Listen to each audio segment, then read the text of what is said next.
gonna stare into the camera.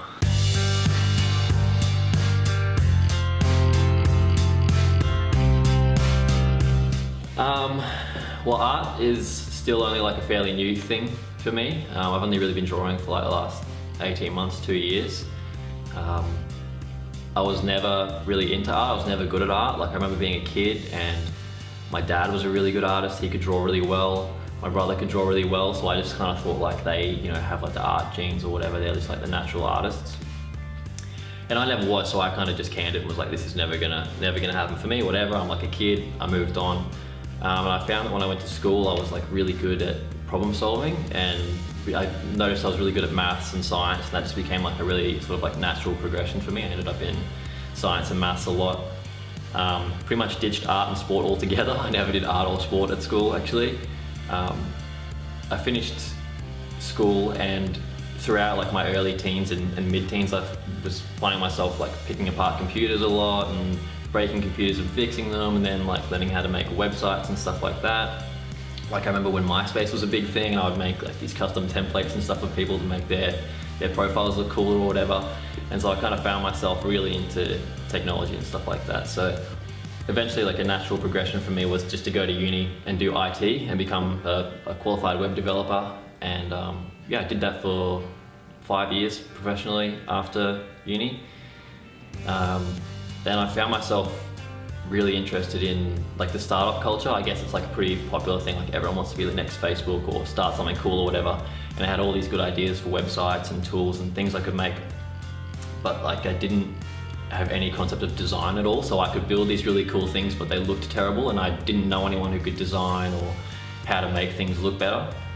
So yeah, I started watching videos about design, learning design a bit more, and found that, you know, I could sort of figure it out after a while. I started watching a lot of tutorials online and stuff like that. And then the next progression from that was that my ideas needed logos, and like they needed something unique about the appearance as well.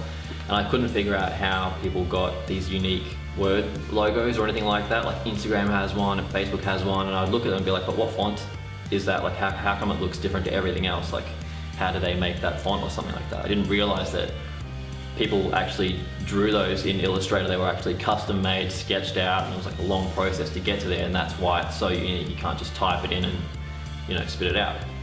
So then I started researching how to make those for my ideas, and yeah, that was pretty much when I just got hooked on it. So I started spending like hours every single day learning about how to draw, especially letters. Like I'd watch lots of Skillshare and YouTube tutorials and stuff like that.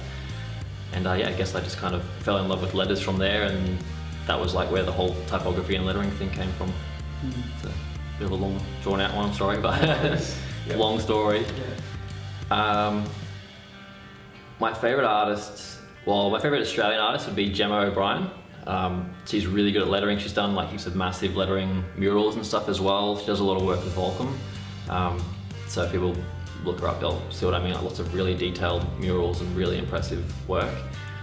And then my favorite designers, there's a studio in New York called Young Jerks, and it's these two guys, Dan and Dan, and one of them does really great letters, really good custom type, and the other one does really great illustrations, and together they do like incredible work. They've worked for all the brands that people would be stoked to do work for, like all the Nikes of the world and all the big labels and everything like that.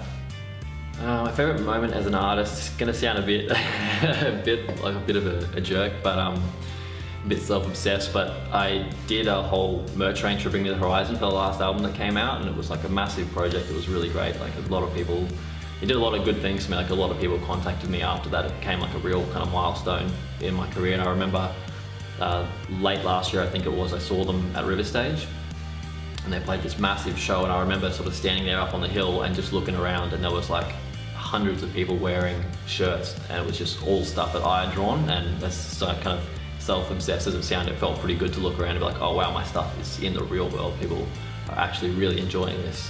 So it's probably that, I reckon.